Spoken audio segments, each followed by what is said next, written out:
Hola, buenos días, ¿me escuchan?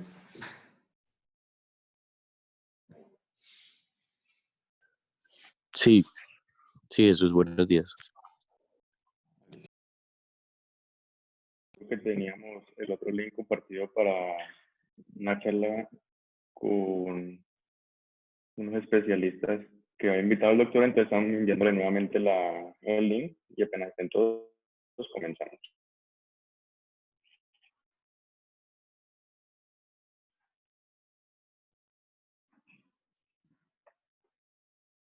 A los muchachos ya les funciona.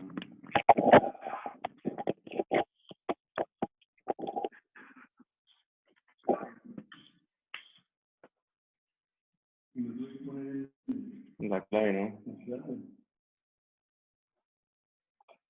Esta.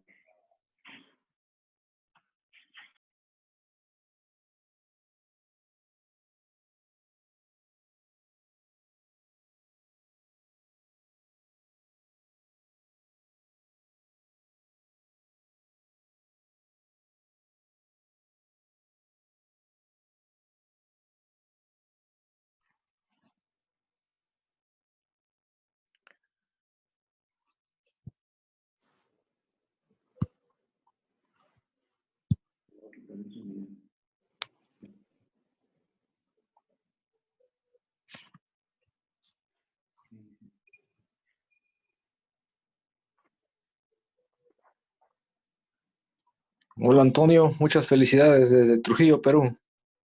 Hola Miguel, ¿cómo estás? ¿Cómo te ha ido? Acá entrando. Felicitaciones por tus ponencias. Muy bien. Gracias, estamos con Jesús. Como recordarás, hoy día es el Día de la Medicina Peruana. Oh, súper, gracias, felicitaciones. Ok, Qué buen recuerdo. estamos. Ya nos vemos. Chao. Bueno,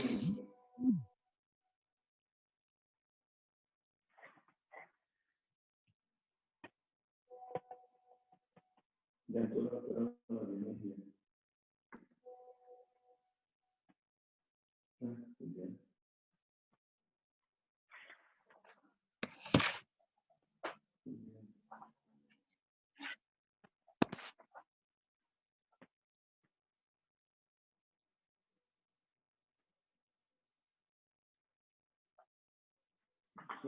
Listo. Bueno, muy buenos días para todos. Continuando con nuestro programa de residencia de oftalmología de la Universidad Javeriana Cali y la Clínica de Oftalmología. Hoy vamos a conversar un poquito sobre las consideraciones de los rellenos con ácido hialurónico que se emplean para el rejuvenecimiento facial, cómo se emplean, los cuidados que tenemos que tener, los tipos de rellenos que se emplean, y algunos ejemplos nos va a ilustrar nuestro doctor Jesús Ríos, presidente de primer año de oftalmología. Bienvenido. Bueno, buenos días, muchas gracias al doctor Quintero. Esto es un ciclo de charlas que tenemos en la Universidad Javeriana de Cali de los residentes de oftalmología.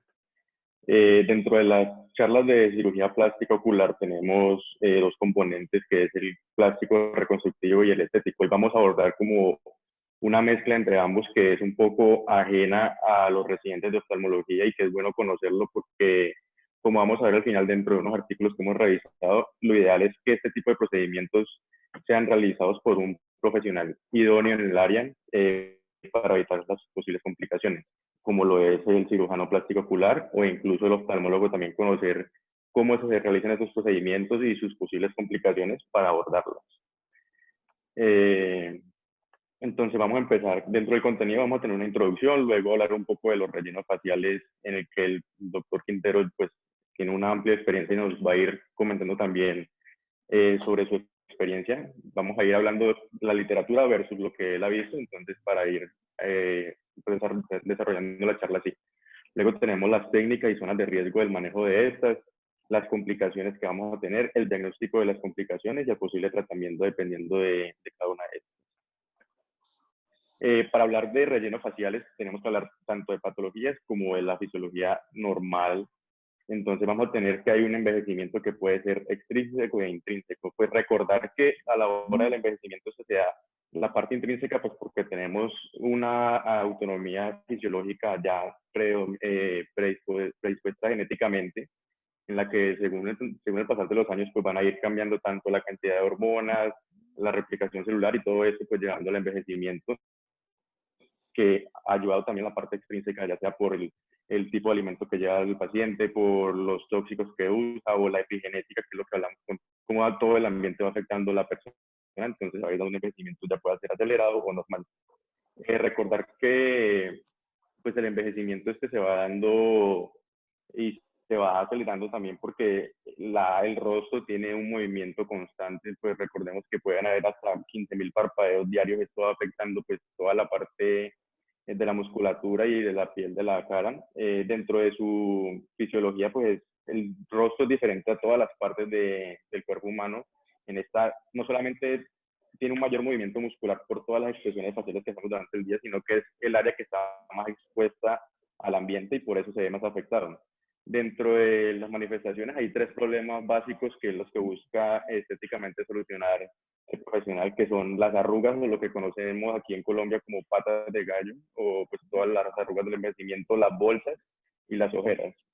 Entonces, pues recordar que cada tercio del rostro pues va a tener un manejo diferente y tenemos que irlo evaluando, y va a depender también pues de la anatomía de cada paciente. No podemos evaluar a un paciente como si fuera una fórmula magistral e irlo realizando el manejo siempre a los mismos pacientes, sino que dependiendo de la anatomía de sus complicaciones, entonces vamos a ir evaluando cuál será el procedimiento adecuado para cada uno. Dentro de las características faciales tenemos que recordar entonces que la característica facial va a depender de varias cosas, porque traje estos 4 puntos que son los más importantes, que lo primero es el género. Entonces recordar que dependiendo del género vamos a tener una taxonomía diferente, entonces tenemos que evaluarla. Cuando tenemos un masculino, pues va a ser muy diferente a lo que vamos a buscar manejar y perfilar al paciente femenino.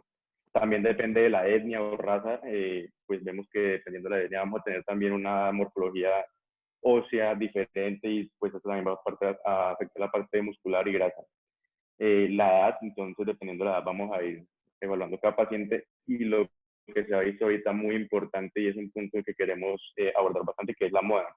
Entonces aquí la moda, pues cada paciente según la moda que se está usando en la región va a querer buscar un tipo de mejoría para su parte estética. Sin embargo, tenemos que evaluar la moda, lo que nos pide el paciente con lo que podemos ofrecer y lo que es fisiológicamente adecuado para cada uno. Recordemos que ante todo somos médicos, entonces tenemos que preservar pues, la salud del paciente y evitar sus complicaciones.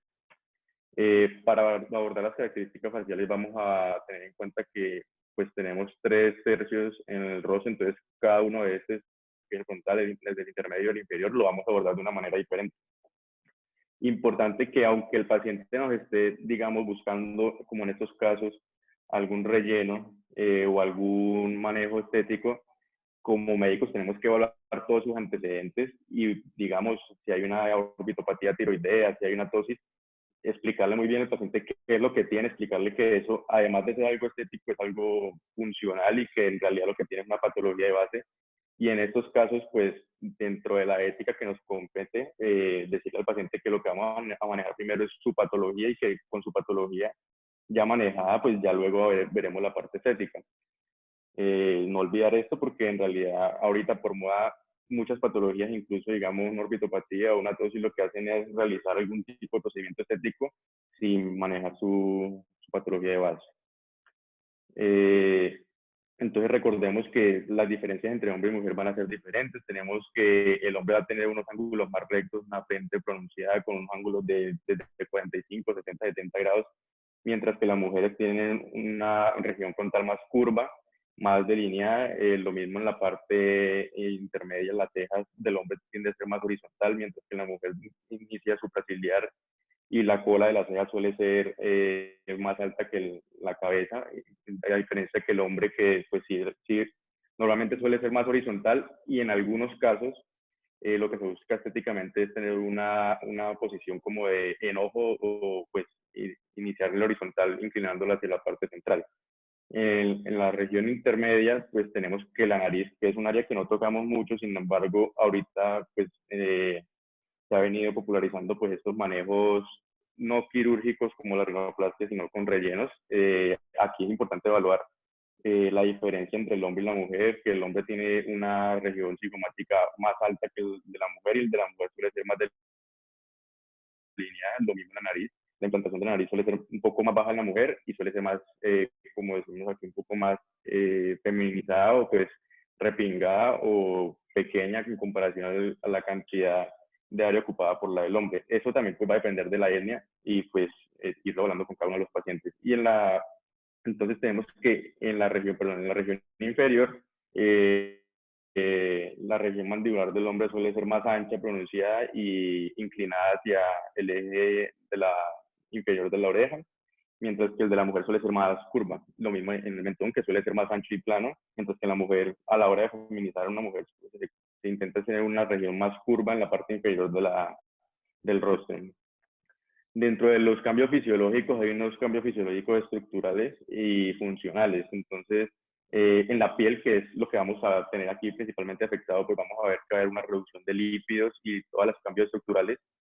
Aquí hablamos de la piel porque es lo que vamos a tener en cuenta y lo primero que vamos a ver. Sin embargo, pues detrás de la piel va a haber también un adelgazamiento y una pérdida de elasticidad de todos los componentes que anclan el músculo a la región ósea. Entonces, todo eso lo que ha ayudado a la gravedad, pues va a generar el rostro que tenemos normal del envejecimiento. En la epidermis suele haber un adelgazamiento, el envejecimiento pues ya hay del recambio de queratinocitos y la disminución de melanocitos. Ya en la dermis en general, pues ya además del adelgazamiento puede haber también una disminución de la vasculatura, la peposidad de los capilares y pérdida de todas las estructuras de soporte y también atrofia ya de las glándulas sudoríparas y aplanamiento de las papilas. Ya en los cambios funcionales, entonces con todos estos cambios, lo que va a haber es una pérdida transepidérmica de agua, entonces pues también genera la resequedad que va a tener el paciente, puede haber una modificación ya en el perfil de citoquinas, en la respuesta inmune, con la disminución de células de Langerhans. Esto lo que genera es un daño grave con irritantes y la disminución de la respuesta de defensa frente a microorganismos. Eso tenerlo en cuenta a la hora de realizar procedimientos y el riesgo de infecciones principalmente en los adultos mayores, que es una población que ahorita pues está muy en auge que realice este tipo de procedimientos. Y también está la pérdida de la sensibilidad y la disminución de velocidad de conducción y asociada a otras patologías que puede llevar a un riesgo de lesión accidental o que el paciente pues no sienta en el momento de los procedimientos y pues el médico no se dé cuenta que está generando un daño. Dentro de los rellenos perioculares, entonces vamos a tener que un poco de epidemiología aquí en Colombia se encuentra, estos procedimientos se encuentran en Colombia como el primer lugar en el ranking mundial en países con mayor cantidad de procedimientos estéticos invasivos y no invasivos. Eso fue una epidemiología realizada en el 2016, con unos estudios desde el 2014 al 2016. Aquí se contaba con un total de 102.194 procedimientos en cabeza y cara y 14.935 inyecciones de grasa autóloga y 47.314 inyecciones con ácido hialurónico. Vemos que aquí es importante aclarar que esos procedimientos cosméticos se realizan no solamente por cirujanos plásticos, dermatólogos y oculoplásticos, que son los profesionales que deben realizarlos, sino que también se vio un gran auge de realización de estos procedimientos por esteticistas. Esteticistas es una persona no profesional que ha hecho cursos para realizar en los salones de belleza procedimientos que normalmente aquí se realizaría corte de cabello o pestañas y luego empezaron a meterse en el mundo de la aplicación de rellenos y pues ahorita vemos la cantidad de aumento de complicaciones por este tipo de uso de procedimientos por profesional no idóneo. Dentro de los tipos de relleno faciales vamos a tener 3 tipos, que son los autógenos, los biológicos y los sintéticos. Entonces, los autógenos, pues vamos a tener que el principal es la lipotransferencia, es la transferencia de grasa del mismo paciente, ya sea de la región abdominal, que es la principal que se usa, hacia la región facial. Dentro de los biológicos, que es de los que vamos a hablar ahorita un poco, como el ácido hialurónico, los que se producen dentro de tenemos vacunos o dentro también de la producción de cerdo, o cresta de gallo, que es lo que hemos visto con el ácido hialurónico. Y hay unos sintéticos que es como parafina, silicón, la hidroxiapatita de calcio, que se usó por mucho tiempo con bastante auge, sin embargo tuvo muchas complicaciones, entonces ha disminuido su uso. Tenemos el PMMA, el ácido polilactílico y la policontractina, la PCL1. Hoy nos vamos a centrar principalmente en los biológicos con el ácido hialurónico. Entonces, el ácido hialurónico, este es un polisacárido natural, este hace parte de la membrana extracelular, está en el componente de todos los seres vivos, en el ser humano principalmente en el humor vítreo, están en las articulaciones y en los mismos componentes del sistema cardiovascular. Este componente, este polisacárido es altamente hidrofílico, vamos a tener que tiene múltiples uniones, lo que lo hace, pues, su afinidad hacia el agua. Importante que este es un elemento que es bajamente inmunogénico, no genera reacciones alérgicas, no suele realizarlas por sí mismo. Importante este tipo de relleno, pues de este componente de estos tipos de rellenos que es reversible. O sea, este tipo de uniones se pueden retirar, ahorita vamos a ver cómo. Y pues le da un espectro de seguridad a los pacientes porque puede ser reversible el uso de estos. Los ácidos hialurónicos van a tener dos componentes, que es la elasticidad o módulo de elasticidad que se conoce como G', y la cohesividad. Entonces, estos dos lo que hacen es unirse y según los valores de cada uno le va a dar el componente a cada tipo de ácido hialurónico que se tiene en el mercado. Entonces, la elasticidad, lo que tenemos que hacer de cuenta que el ácido hialurónico, aquí lo vemos en 2D, sin embargo en 3D, es como una maraña de componentes que se van a unir por múltiples enlaces de oxígeno. Entonces esto lo que hace es que el módulo C o la G' nos va a decir qué tan unidos están estos enlaces y qué tanta presión pueden soportar a la hora de pasar al componente de los diferentes planos de la cara.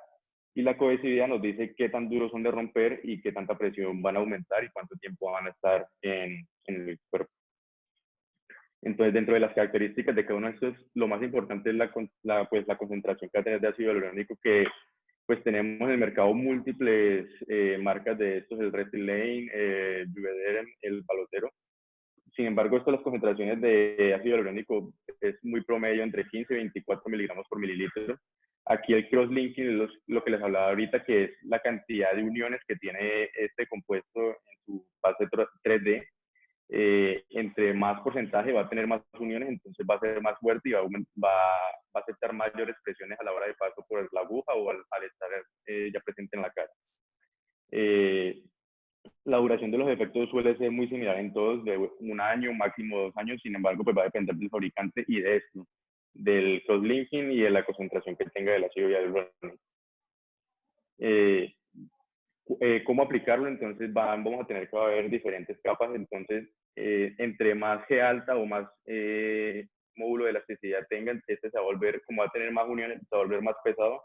Entonces, entre más pesado sea el componente del ácido hialurónico, se va a aplicar un componente más bajo de la epidermis, ya llegando a epidermis o superióstico. Esto con el fin de evitar ser colocado uno más pesado en las capas más superficiales, con un peso que van a aceptar hasta un peso molecular, digamos, de menos 3.000, 2.300 o 1.300 según la capa. Y si se coloca en la que no es, según el peso molecular de cada uno de estos, pues va a ir bajando y pues va a ir generando el desplazamiento del ácido hialurónico.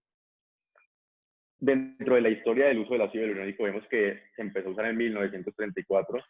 Este fue escrito primero por Carl Meyer en la Universidad de Columbia. Esto fue realizando estudios en los diferentes componentes de las sustancias que tenemos en el cuerpo, entonces se descubrió esto.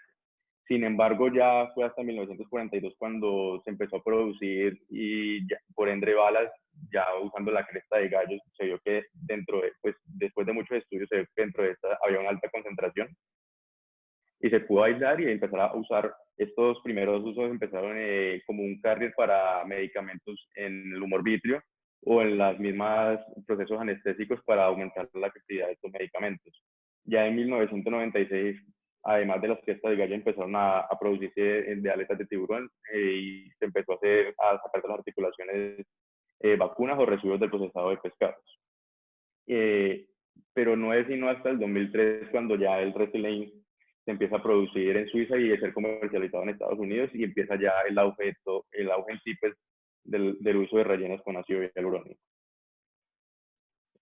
Para hablar de envejecimiento y de rellenos tenemos que saber que en la persona joven, sana, sin necesidad de estos, pues va a haber un componente anatómico funcional fisiológico, que es los componentes grasos, muscular y óseo, que va a estar, como vamos ahorita, relleno, no van a haber espacios y va a tener una anatomía funcional normal. Sin embargo, con el paso del tiempo, con el envejecimiento, estos componentes grasos y musculares van a irse adelgazando y perdiéndose, y es en estos huecos que se van a formar o en estas depresiones donde se generan las regiones anatómicas cambiantes que generan el tipo de arrugas o los surcos o todos los cambios anatómicos fisiológicos que vamos a intentar cambiar pues, ya con los rellenos.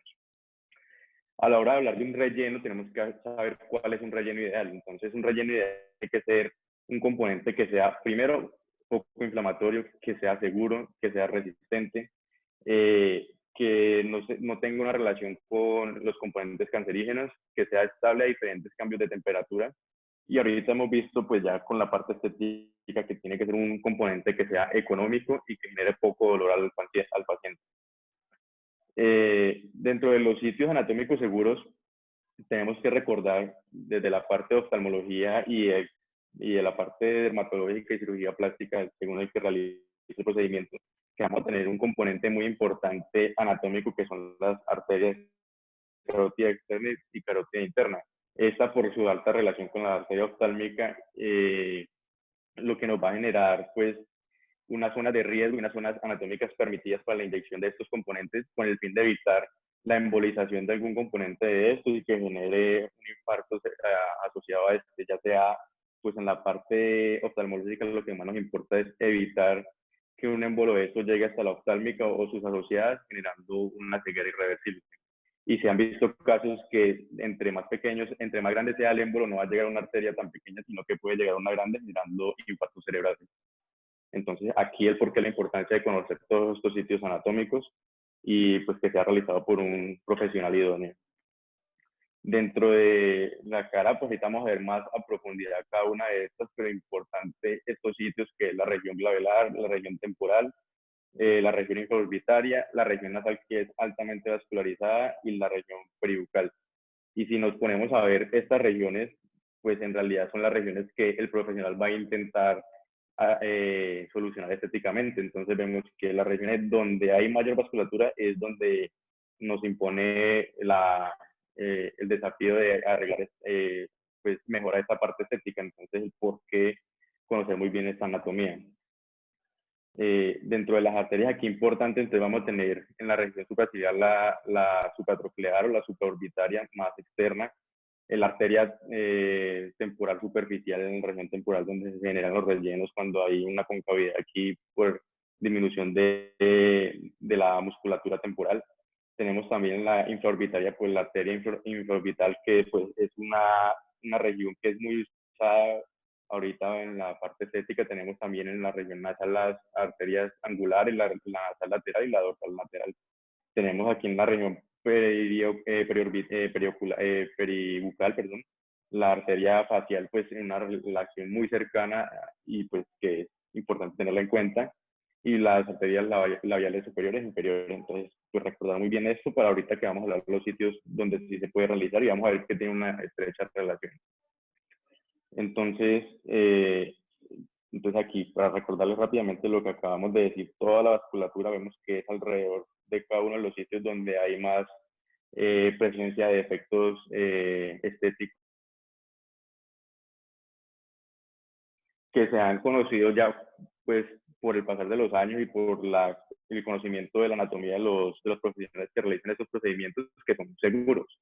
Sin embargo, esto seguro pues va a depender del conocimiento de la anatomía y de cada uno de los pacientes que vamos a ir tratando y de la experiencia del profesional. Sin embargo, pues está la pregunta que en qué plano puedo aplicarlos. Entonces, hoy nos vamos a centrar en el ácido hialurónico. Les voy a nombrar rápidamente pues los otros y por qué se realizan en otros planos y en cuáles. Entonces, el ácido hialurónico es un componente que se puede aplicar y pues se ha visto mayor efectividad en la región subcutánea o en la fascia, ya sea temporoparietal, que es en la parte oftálmica, donde pues vimos mayor usos, o pues en cualquier región del rostro, pues que sea entre las fascias. No aplicar estos componentes intramusculares, tener en cuenta esto, pues porque puede generar unos nódulos y desplazamiento con el movimiento muscular de los mismos. Los estimuladores de la colágena, vamos a ver que como es un volumen más pesado y seguro, entonces se suelen colocar ya pues superiósticos. Importante es que especialmente a la hora de recordar esto, que no se aplica al intramuscular, especialmente en el orbicular, debido a la mayor formación de nódulos por el movimiento de este músculo permanente. A la hora de saber cómo aplicarlo o qué técnicas, entonces tenemos que ver que, primero, que con el envejecimiento vamos a tener unos triángulos que ya nos explicaban que eran los triángulos del manejo. Entonces, en una persona joven, el triángulo, la base suele ser superior, mientras que en la persona con el pasar de los años, la base suele ser inferior. O sea, todas las arrugas por gravedad suelen ir en la parte inferior y lo que vamos a buscar es irnos hacia la parte superior. Entonces, esto el porqué de la técnica. Entonces, hay diferentes formas de aplicar estos rellenos. Se nombran 4, sin embargo, una vez puede ser por una función simple, otra es múltiples funciones seguidas, la otra es una función que se conoce como en abanico, o realizar diferentes funciones en ejes horizontales y verticales, y pues según el plano que tengamos. Y esto genera como un abanico que es como tapizando esa parte que queremos rellenar. Y la otra es un relleno profundo con gran volumen. Esto va a depender del sitio anatómico o de la experiencia que tenga el profesional con cada uno de estos tipos de aplicación del relleno.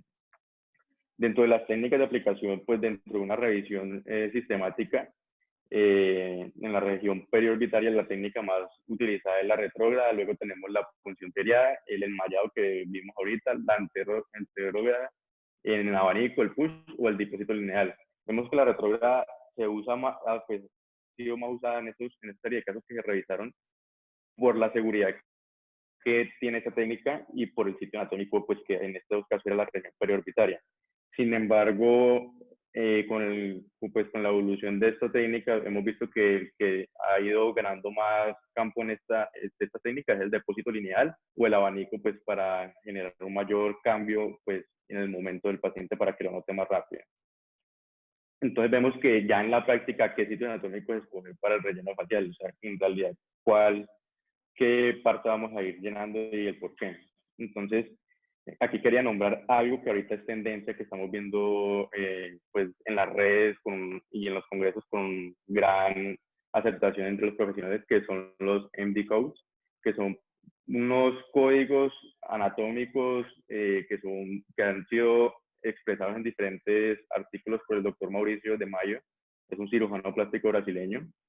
Él lo que nos busca ofrecer con estos códigos que está generando es esto, que él dice que debemos comprender muy bien cómo es que se mueve el rostro cuando se expresa. Entonces, no es solamente realizar el relleno anatómico con lo que estamos viendo del paciente, sino pedirle al paciente que genere todos los movimientos normales para ver cómo es que queremos rellenar estos defectos estéticos y tener en cuenta esto a la hora de abordarlo. Entonces, yo le expliqué también que pues veía que habían caras que estaban muy mal hechas y suelen deberse a que los médicos no sabían leer qué es lo que decían los rostros, o sea, buscaban rellenar un rostro sin ver el paciente individualizado y ver qué es lo que muestra el paciente con su rostro. Cada uno mostramos algo diferente con nuestro rostro y eso es lo que busca la estética, mejorar esta parte. Este artículo fue publicado el 22 de mayo del presente año. Aquí, pues, él nos explica muy bien cuáles son los códigos, el por qué cada uno de los puntos, importante para, pues, tenerlo presente en nuestra consulta para los que realizan este tipo de procedimientos. A la hora de realizarlos, pues, ellos nos dan diferentes algoritmos para cada uno de los ángulos que queramos, cada uno de los defectos que queramos rellenar y el por qué él nos ofrece este tipo de manejo. Sin embargo, pues vamos a ver que depende también de la práctica del profesional. Estos son los MD Codes, él nos los coloca con letras, pues dependiendo de la región. Entonces, digamos, en la región frontal nos coloca F1, F2, F3, frontal 1, 2, 3, y nos coloca en rojo las áreas que son, la llama como áreas de peligro, que es por la alta vasculatura que vamos a tener en la región, digamos, frontal o supraorbitaria, lo que vemos ahorita. Y hay unos códigos que son azules que son unos sitios más seguros donde se puede realizar mayor número de funciones y repetir el procedimiento o incluso moldear el ácido hialurónico en estos sitios porque nos da una seguridad vascular y nerviosa pues adecuada. Entonces, él nombra cada uno de estos. En la nariz nos nombra 5 puntos, en la región cigomática, periocular, en la mandibular y en la peribucal. Aquí vemos que en los puntos que él nos pone redondos son lugares donde se puede realizar la punción simple con un relleno, sea superficial o profundo. En los triángulos, él nos dice que puede haber una función o simple o combinar diferentes técnicas. Cuando tenemos flechas, estas flechas nos indican desde dónde hacia dónde se va a ir realizando un relleno. Tener en cuenta que eso no es solamente ir empujando la aguja o la cánula, sino que tenemos siempre importante ir succionando a ver si de pronto estamos entrando en un vaso. A la hora de entrar y realizar la primera succión, no estamos en un vaso, sin embargo, recordar que a la hora de ir avanzando, podemos ir avanzando e ir atravesando alguna arteria importante. Entonces, cada vez que vamos a inyectar el producto, previamente succionar, pues para ver si no estamos en un vaso de eso. Pues importante esos puntos para los profesionales que aún no tienen práctica o que están empezando en este mundo, pues para ir chequeando, y ya con el pasar de los años cada uno pues va a ir viendo con qué tipo de técnica le ha ido mejor. Sin embargo, pues esta técnica lo que ha ofrecido es mayor seguridad a la hora de abordar el procedimiento. Pues había muchos profesionales que no tenían el conocimiento anatómico adecuado y pues realizaban solamente la punción intentando rellenar un surco que estaba profundo. Entonces, pues, él también nos explica en el artículo el por qué de estos puntos, ya explicando la región anatómica posterior y la relación con las arterias. Vemos que, por ejemplo, aquí la CK3, que es la del cigomático, pues una alta relación con el foramen infraorbitario. Entonces, pues es importante ese artículo y podemos tenerlo siempre ahí a la mano. A la hora de hablar ya de rellenos faciales, hablábamos con el doctor que siempre hay que tener en cuenta unos puntos a la hora de realizarlo. Primero, ¿qué nos está pidiendo el paciente? O sea, no es solamente ver un surco y rellenarlo y luego ver que el paciente quedó poco satisfecho porque él no buscaba rellenar ese surco, sino que lo que quería era cambiar la expresión de la cara o quería otra cosa diferente. Entonces, a la hora de evaluar al paciente, decirle qué es lo que usted quiere, qué le puedo ofrecer, siempre tomar fotografías del antes y del después. Con la fotografía del antes, decirle al paciente qué es lo que se puede obtener con el manejo que vamos a realizar. Y ya a la hora de realizar el procedimiento, siempre importante, recordemos que en la piel hay una flora bacteriana normal, los estafilococos aureus o streptococos, o dependiendo pues de la zona o del lugar donde estemos, pues va a haber una microbiota diferente. Entonces, realizar una muy buena asepsia y antisepsia pues de todo esto, de todo el procedimiento, conocer la anatomía, y a la hora de realizar el procedimiento, conocer muy bien los antecedentes del paciente, y pues ya con esto realizar el procedimiento. Vamos a empezar a colocar unos casitos que son cortesía del doctor Quintero de su práctica clínica. Estos los quise colocar y me lo comentó el doctor porque es una muy buena técnica. Son unos muy buenos pacientes para empezar la técnica, que son los pacientes con ya efectos anatómicos como cavidades anostálmicas, donde nos va a dar mayor seguridad realizar estos procedimientos. Entonces, los oftalmólogos que están iniciando en este mundo, pues conocer muy bien la anatomía. Sin embargo, pues al principio pues es duro. Entonces, este tipo de pacientes nos ofrece una mayor seguridad. Luego vamos a ver también los pacientes que el doctor ha realizado, que son pacientes ya simplemente estética y que nos ofrece un mayor riesgo. Entonces, el por qué pues conocer muy bien toda esta anatomía. En este video lo que vamos a ver es pues recordar que aquí es manejado con rellenos de ácido hialurónico tipo Arpiller, referencia a esto es un Universal, que es el Filarga. Nos permite con su nueva composición realizar estos rellenos más seguros, efectivos, controlados e inmediatos resultados.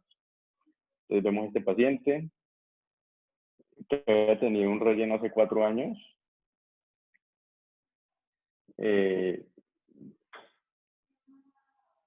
Dentro del testimonio que nos dice el paciente es que primero lo que él aprecia al momento es la simetría. O sea, al comienzo pues ve cómo hay una adecuada simetría y valora pues el resultado que es inmediato. O sea, apenas el doctor pues realiza el procedimiento, pues hay una mejoría. Aquí importante para los surcos palpebrales profundos presentes en pacientes usuarios de prótesis oculares que se logra pues ya atenuar y mejorar esta parte, y en este paciente pues hubo una adecuada respuesta en manejo.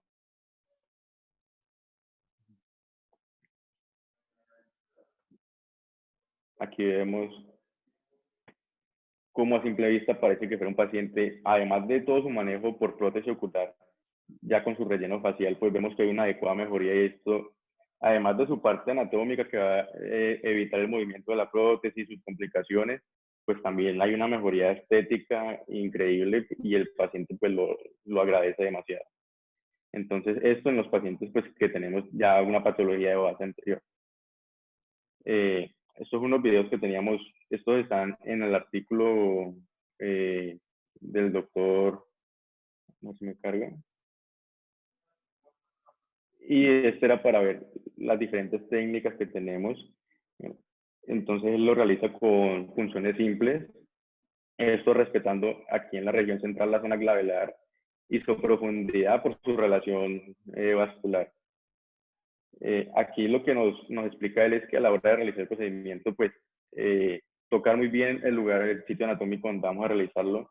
Él explica que se puede estirar o hacer el lifting con la mano, pues para ver en realidad cómo es que buscamos el procedimiento, volver a retirar el dedo.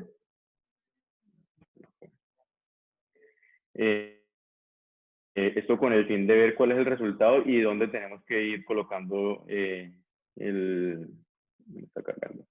Ir colocando el relleno. Esto con el fin de pues, ver cuál es la mejoría que va a tener el paciente.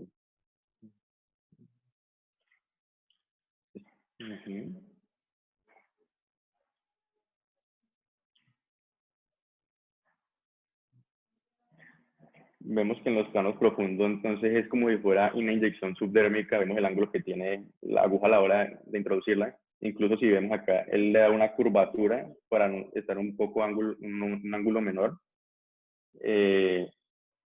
Importante siempre decirle al paciente que nos vaya diciendo y repetirle cómo está viendo, qué está sintiendo, si está sintiendo parestesias, eso con el fin de que si llegamos a tener una complicación, pues resolverla en el menor tiempo posible. Aquí teníamos una de las respuestas que tenemos en la parte estética. Este es un caso realizado por el doctor Antonio Quintero, en el que vemos el relleno, pues, esto en el surco lagrimal profundo, que tenga paciente con ojeras, y el relleno con ácido hialurónico. Vemos el antes y el después en cada uno de los ángulos y la mejoría que tenemos con este paciente. Aquí vemos pues, el surco marcado y vemos cómo mejora posterior al relleno. Vemos en estos ángulos cómo se marca demasiado el surco. Esta es una paciente que da un procedimiento estético importante conocer muy bien la anatomía. Vemos aquí la relación del surco con la infraorbitaria, pues es muy estrecha. Entonces, el por qué realizarla con el ángulo adecuado y con con el conocimiento de los vasos del área. Entonces, tenemos aquí otro caso del doctor Antonio Quintero. Este era un síndrome anostálmico. Este es un paciente que había perdido su ojo y se había rehabilitado pues ya con su prótesis ocular. En algunos casos de esos pacientes pues persisten cambios que se clasifican como síndrome anostálmico, y el testimonio del paciente que se trata con el hundimiento con depresión y anoftalmos y la posterior caída del párpado con su adaptación y aspecto de la prótesis ocular.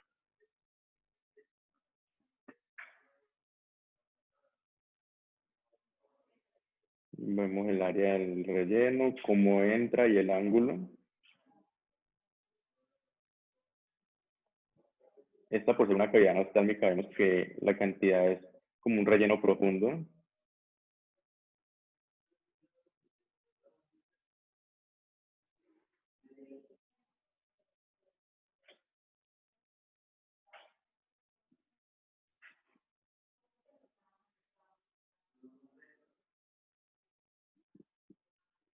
Y aquí vemos el resultado, vemos la relación que hay. Esto fue 10 días posterior a realizar el procedimiento de la evaluación, y que en realidad es un paciente que si vemos en la calle y no conocemos sus antecedentes, pues es un paciente que pasaría como estéticamente normal, con una adecuada respuesta al manejo posterior a su patología de base.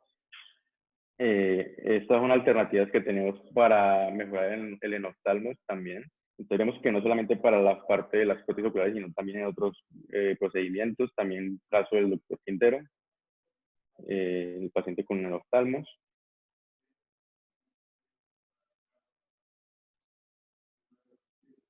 Vemos el surco profundo y el relleno primero en el piso de la órbita. Aquí quería aclarar una parte. Complicaciones no es solamente por el relleno porque se embolice o genere una reacción local asociada al relleno, sino pues vemos cómo entra el doctor y su relación estrecha con el globo ocular, que si es realizado por un profesional que no conoce toda la anatomía orbitaria, pues genera funciones en el globo ocular y esto con sus patologías asociadas ya en retina y pues sus complicaciones que ya conocemos en la parte oftalmológica. Perdón.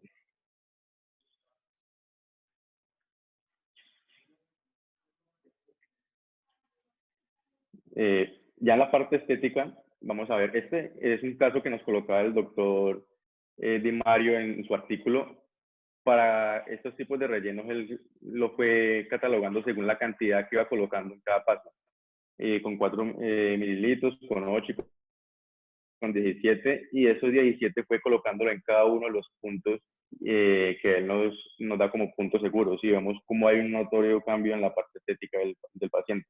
Él nos da un algoritmo de, según lo que está buscando el paciente, si es solamente el surco o también la parte de las ojeras o en la frente, él nos va dando un algoritmo de cuántas unidades ir utilizando y cómo irlos aplicando y en qué puntos. Esto es la práctica que él tiene y es un algoritmo que se puede usar, sin embargo, cada uno pues en su experiencia pues va a ir adaptándola.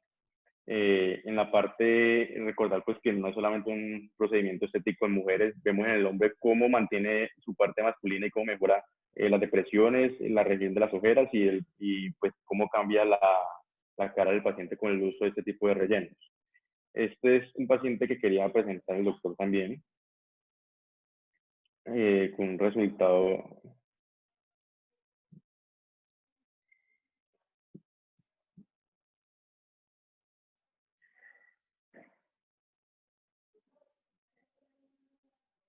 Entonces aquí tenemos primero el paciente, vamos a ver aquí cómo se inicia el procedimiento.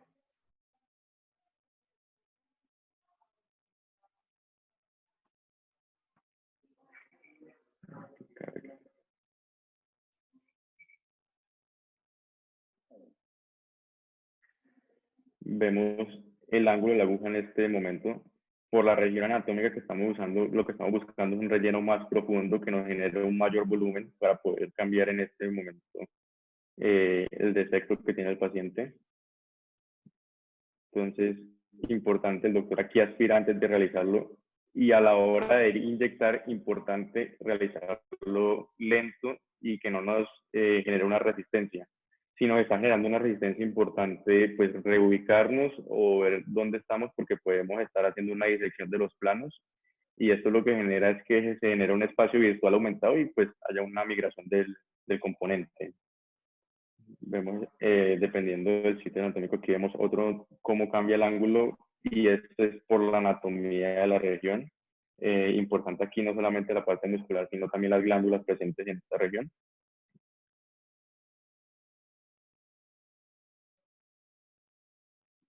Y aquí si vemos cómo el doctor va desplazando la aguja, y esto es lo que conocemos pues para ir formando como la especie de abanico, que es otra de las técnicas que va usando esto por ser un área más grande, con más alta presión, y en la que no queremos estar tan profundos, por eso el ángulo de la aguja.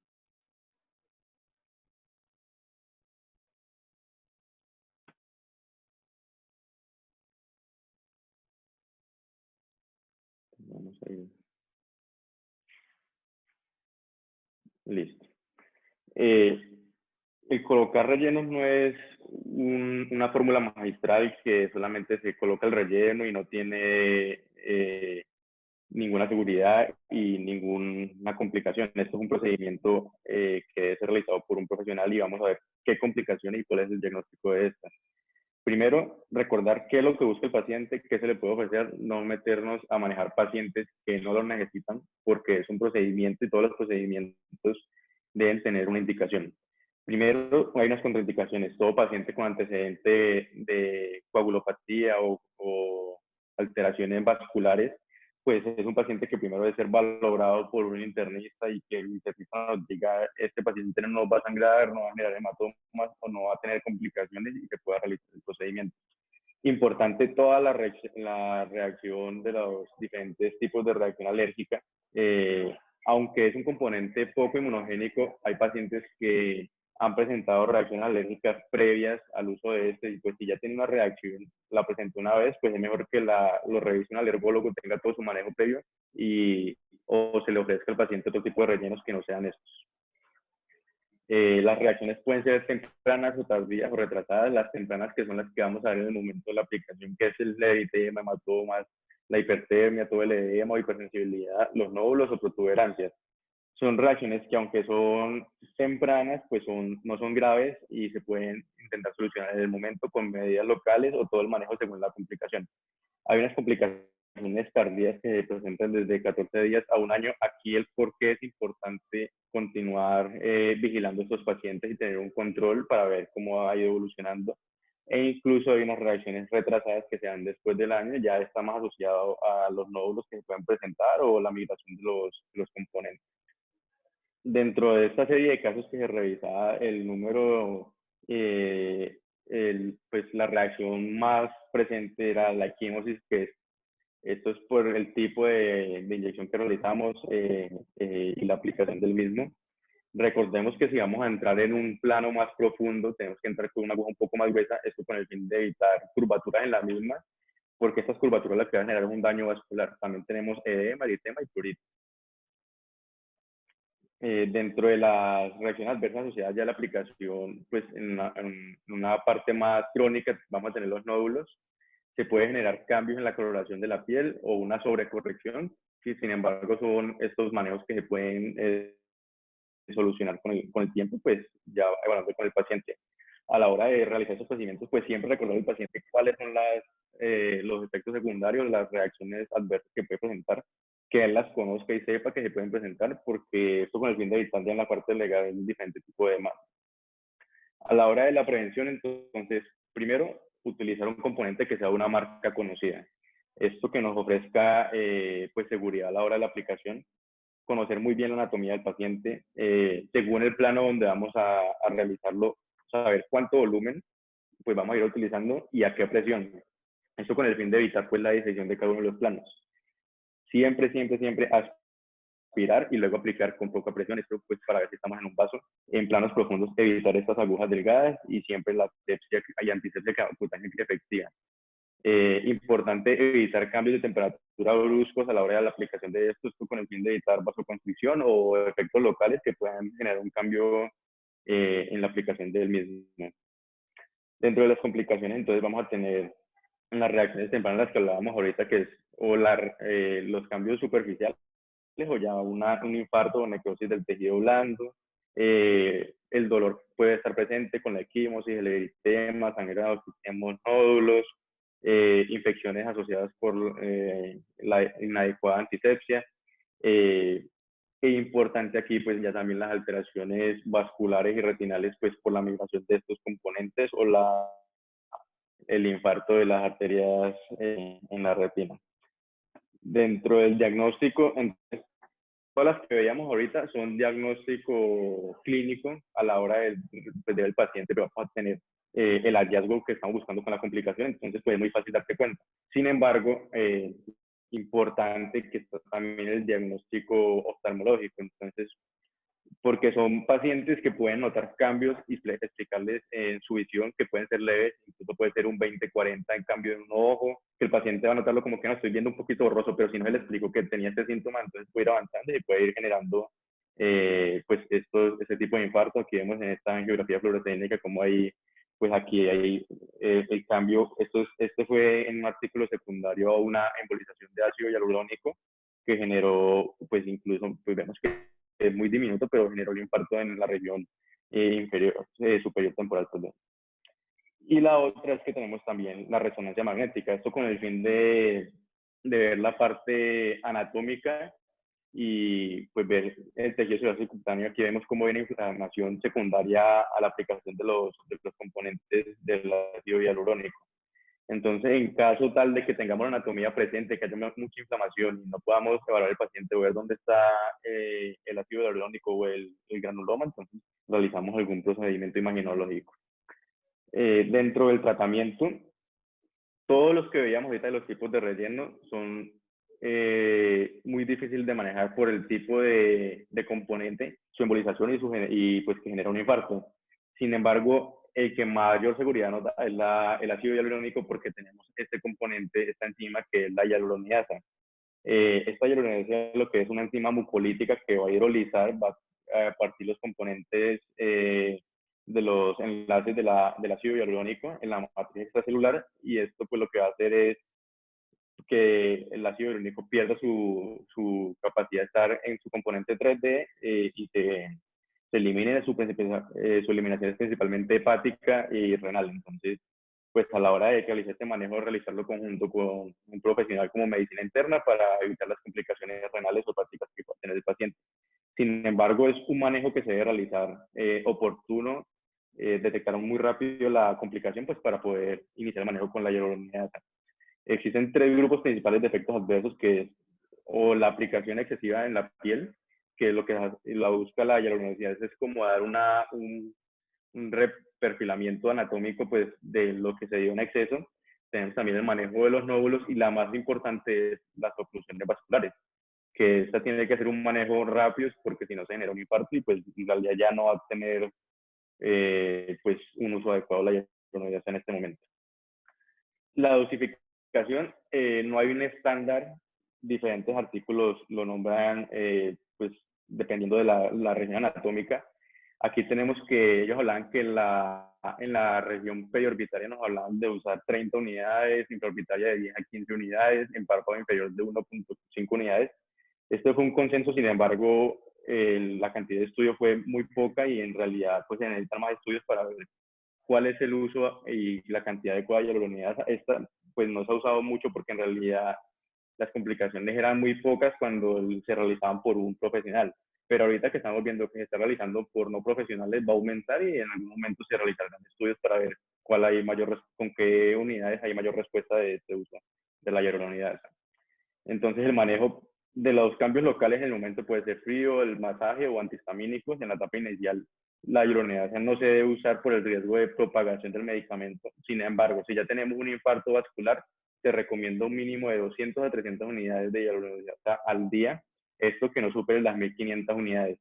Si tenemos ya un manejo, que necesitamos un manejo porque hay un cambio oftalmológico, si vemos que el paciente a las 2 horas, 3 horas o durante las primeras 8 horas empezó con cambios en su agudeza visual, se recomienda ya en la parte retroorbitaria pues el manejo, pero este es conjunto con el especialista en retina, pues para evitar las complicaciones.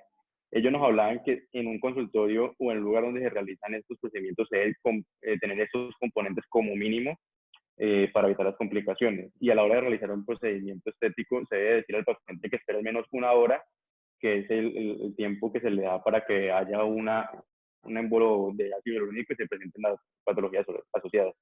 Entonces, el kit que ellos manejaban era tener hialuronidasa, tener esteroides, antibióticos, antivirales, la nitroglicerina, antihistamínicos, aspirina, compresas calientes, y aquí pues muy peleado el oxígeno hiperbárico, porque sí puede dar una mejoría en el momento, sin embargo hay otras complicaciones asociadas. Entonces esto es un manejo que recordemos que es multidisciplinario. Importante como oftalmólogos saber qué es el relleno, saber sus complicaciones y saber detectarlas.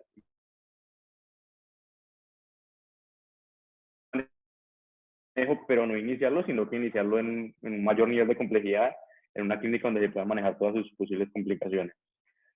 Aquí rápidamente les quería mostrar cómo se disuelve el ácido hialurónico al aplicar la hialuronidasa. Sabemos el ILAI, que es pues el ácido hialurónico y vamos a ver la hialuronidasa como aquí tenemos 150 unidades.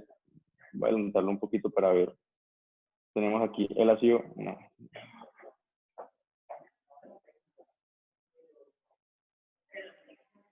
vemos cómo el ácido hialurónico empieza a perder sus propiedades 3D al aplicar la hialuronidasa. Entonces, lo que hace es que se partan estos enlaces de oxígeno y queden su versión más líquida. Entonces, vamos a ver acá cómo va quedando.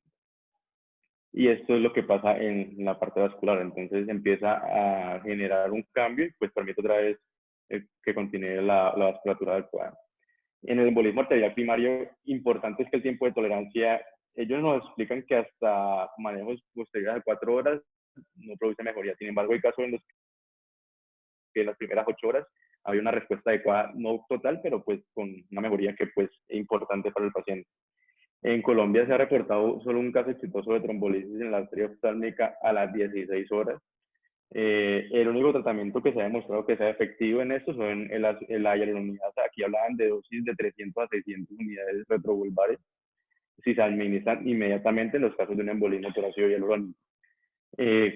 ¿Cuándo se indica la antibioticoterapia? Esto es importante pues detectar que hay una infección. Entonces, pues dependiendo, estos son medicamentos que se van a usar dependiendo de la epidemiología de la región donde estemos y el manejo empírico.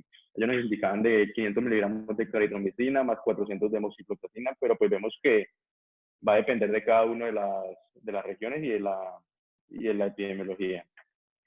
Quería mostrarles un poco de lo que tenemos aquí en Cali. Este fue un artículo publicado por el grupo de investigación del doctor Alberto Castro, de una oclusión arterial retinal y trauma ocular penetrante por procedimientos estéticos faciales. Estos fueron realizados en Cali por profesionales, por médicos no profesionales o por cosmetólogos. Entonces, aquí importante la conclusión de este artículo es que solo se debe realizar por profesionales y que ahí pues, es un procedimiento y tiene complicaciones. El objetivo de este era describir las características clínicas y resultados visuales de un grupo de pacientes que tuvieron complicaciones y fueron valorados aquí en la Clínica de Oftalmología de Cali. Ellos presentaron 9 casos que la media de edad era 45 años. Vemos que desde los 25 años empiezan estos procedimientos estéticos. 6 tuvieron complicaciones vasculares por los rellenos faciales y 3 de esos casos fueron por trauma penetrante con la aguja durante la anestesia por el tatuaje palpebral. Dentro de las conclusiones que ellos decían es que la pérdida de la visión severa y irreversible es una complicación rara, pero cuando se presenta es devastadora y pues no hay un manejo para esto. Y no hay un manejo pues efectivo para el embolismo de las sustancias como el ácido hialurónico, aparte de la hialuronidasa, y entonces la principal medida es la prevención, y prevención es pues todo lo que veíamos ahorita, un componente adecuado y original, un profesional que lo realice y todas las medidas para realizar el procedimiento. Vemos aquí pues la complicación de uno de estos pacientes. En el ojo derecho, pues la lesión aquí blanquecina en el sector adyacente pues, al disco, que esto comprometía todas las papilomacular. Aquí veíamos ya en la angiografía que nos mostraba los parches de isquemia coroidea que tenía este paciente por embolización, y en la parte venosa se prolonga la vena superior al disco y hay escape ya de fluoresceína en las terminaciones arteriales en el sector de la arteria ciliorretinal y la retina nasal. Entonces, la inyección de plasma rico en plaquetas en glabela, en región temporal y en surco nasogeminal, pues realizado por una cosmetóloga, esto fue 3 días antes, y se hace el diagnóstico de oclusión de arteria central de la retina, pues generando todos los cambios ópticos y parálisis incompleta del tercer par. Aquí vemos al examen físico cómo teníamos en los movimientos oculares el tercer par esta paciente, y pues esto que fue un procedimiento estético y uno queda con una complicación de estos pues es muy grave. Los sitios de inyección con mayor tasa de complicaciones es la glabela en un 38% de los casos, la región nasal con un 25%, el pliegue nasolabial 13% y ya toda la frente con un 12%. Otro trabajo reporta la región nasal como un lugar de inyección más común asociado a pérdida visual, esto por la gran vasculatura que tenemos en la región nasal. Entonces, dentro de las conclusiones, aunque los rellenos faciales cosméticos no están aprobados para ser utilizados en la frente, comúnmente se realiza este procedimiento en esta zona, eso tenerlo en cuenta. El relleno va a ingresar supuestamente a la arteria retinaria central a través de la externa o interna de las carótidas. Esto llega a los tejidos retinarios y pues genera la pérdida de visión grave e irreversible. Los profesionales que van a realizar este tipo de procedimientos deben ser conscientes de las complicaciones, advertirlos al paciente, y aunque las complicaciones sean pocas, pues suelen ser muy graves. Muchas gracias.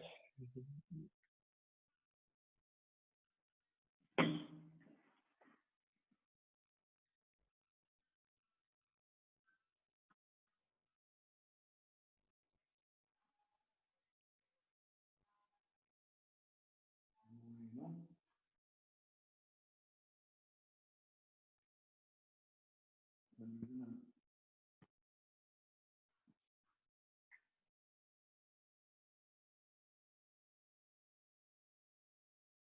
Bueno, muy bien. Muy bien, Jesús. Bueno, importante.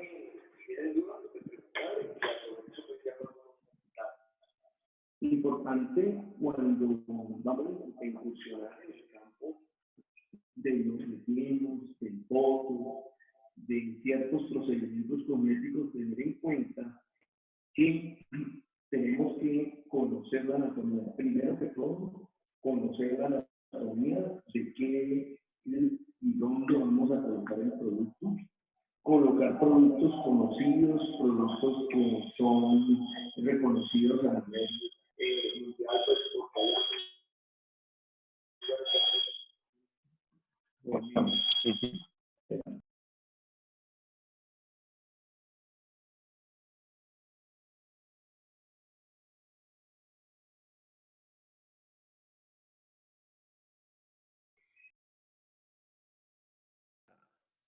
Ya, ahora sí. ¿Me escuchan? Si no me escuchan, me avisan. Ok, entonces, muy importante, entonces, cuando vamos a hacer este tipo de procedimiento, conocer la anatomía, conocer los productos, no colocar productos que no conocemos. Es mejor ir seguro. ¿Por qué? Porque cuando entramos con productos no conocidos, podemos tener muchas complicaciones. Importantísimo que cuando hacemos este tipo de procedimientos, incursionamos en este tipo de tratamientos, son tratamientos que debemos hacer pausados, como todo procedimiento, como cuando estás cortejando a una mujer, pues debe ir uno despacio para no irse saltando los pasos y de pronto dejar de hacer una buena asepsia de la piel y colocar el producto y después tener una infección en el sitio de la inyección del producto, colocar poca cantidad. Y es muy importante cuando vamos a colocar este producto saber en qué sitio estamos, en un sitio de peligro, hacer ciertas maniobras para evitarlas, como aspirar. La inyección debe ser muy suave, no haber ningún tipo de resistencia. Si el paciente, por alguna casualidad, refiere dolor, inmediatamente suspender el procedimiento. En mi práctica personal, yo siempre le digo al paciente que por favor tenga los ojos abiertos y esté permanentemente observando si nota algún cambio visual. Al menor sospecha que el paciente tenga dolor, que ve una sombra, inmediatamente suspender el procedimiento y sospechar que ha realizado una inyección sobre un vaso y de forma retrógrada hacemos una oclusión retinal. Entonces es muy importante eso. Dentro de los sitios para colocar, importante la profundidad. Los productos de relleno son diferentes los del labio, que cuando queremos aumentar grandes volúmenes como en el área malar, entonces usamos unos productos más voluminosos y entonces cada producto tiene su indicación. Los del labio son más maleables, permiten que uno le haga masaje y lo difunda. Entonces, tener muy en cuenta y escoger muy bien el producto. Usualmente en ciertas zonas, como cuando vamos a hacer lago lagrimal, lo hacemos muy profundo, subperióstico, entonces vamos a entrar profundo y cuando vamos a hacer ciertas áreas, vamos a hacerlo muy superficial, muy subdérmico. Entonces, en la profundidad, importante tenerla en cuenta, cómo diriges la aguja, las formas de colocarla, puede ser en abanico, pueden ser en pequeños puntos, entonces tener muy en cuenta todo eso cuando uno coloca el ácido hialurónico. ¿Qué complicaciones se presentan? Pues ya Jesús nos las reportó, pero todo médico, todo especialista que realiza rellenos debe tener en su consultorio hialuronidasa. Si no hay hialuronidasa en su consultorio, no debe hacer este procedimiento de rellenos con ácido hialurónico. porque esto hay que revertirlo inmediatamente.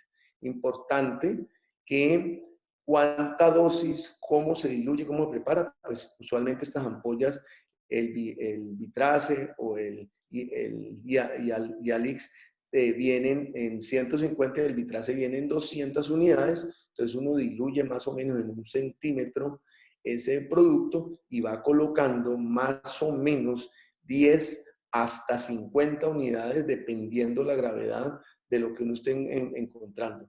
Pero si estamos pensando en una oclusión arterial, una oclusión retinal, es inmediatamente al paciente hay que hacerle la inyección probablemente como una retrovulvar para aminorar los efectos y usar todos los tipos de medicamentos que podamos tener. Hasta se ha hablado de cámara hiperbárica para el manejo de esto. Entonces, tener muy en cuenta eso y pues los invito también a que todos empecemos a tener cuidados, recomendar hacer estos procedimientos con gente que tiene ya experiencia y los que quieran ya empezar, pues arrancar con cavidades anoftálmicas.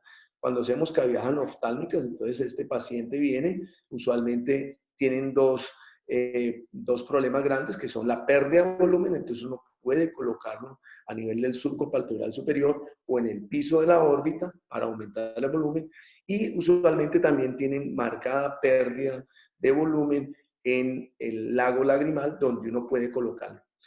Hay una gran discusión si se hacen con cánulas o con agujas, depende de la experiencia del médico. Pero hay sitios donde uno prefiere hacerlo con cánula, como usualmente el lago lagrimal, uno prefiere entrar de la parte lateral y se viene bien siguiendo el reborde orbitario y va liberando levemente en forma retrógrada el producto. En ciertos sitios es mejor la aguja cuando vamos a hacer inyecciones profundas en CK3 que queremos aumentar volumen, entonces eso nos ayuda mucho. Hablando de los códigos, de los MD codes, es muy importante que esto lo que ha permitido es hacer como una especie de manejo por áreas para saber qué sitios vamos a mejorar. Entonces, cuando un paciente es joven, es diferente a ser un paciente muy adulto. Cuando tenemos un paciente joven, usualmente las dosis son muy bajas, usualmente si es porque tiene un lago lagrimal profundo y una pequeña depresión en el área temporal, solamente vamos a usar 1 o 2 puntos en los códigos del área del lago lagrimal y a nivel del área temporal 1 punto nomás. Estos puntos en el área temporal usualmente los hacemos profundos, pero tener en cuenta ahí la vasculatura. Pero cuando una persona adulta de mayor edad, ya no manejamos solamente 2 puntos, ya tenemos que manejar todo el conjunto. Entonces, tener muy en cuenta eso, que no solamente rellenar el defecto porque el paciente consulta, doctor, me veo muy hundido acá, pero una persona ya de más de 55 años, entonces ese paciente ya tenemos que manejar la depresión temporal, la depresión, o si hay cambios en el área de la ceja, entonces colocar en esa, si tenemos el área orbicular también, entonces todos los MD codes están codificados como decir en el área orbitaria, el O1, O2, O3. Lo mismo en el área de la ceja, en el área de la frente. Entonces, cuando manejamos estos tipos de pacientes, manejamos ya un todo y son pacientes en los cuales vamos a emplear más cantidad de producto. Entonces, quería hacer esas aclaraciones. Si alguno tiene alguna pregunta, bienvenido. ¿Alguna pregunta? ¿Aclarar algo?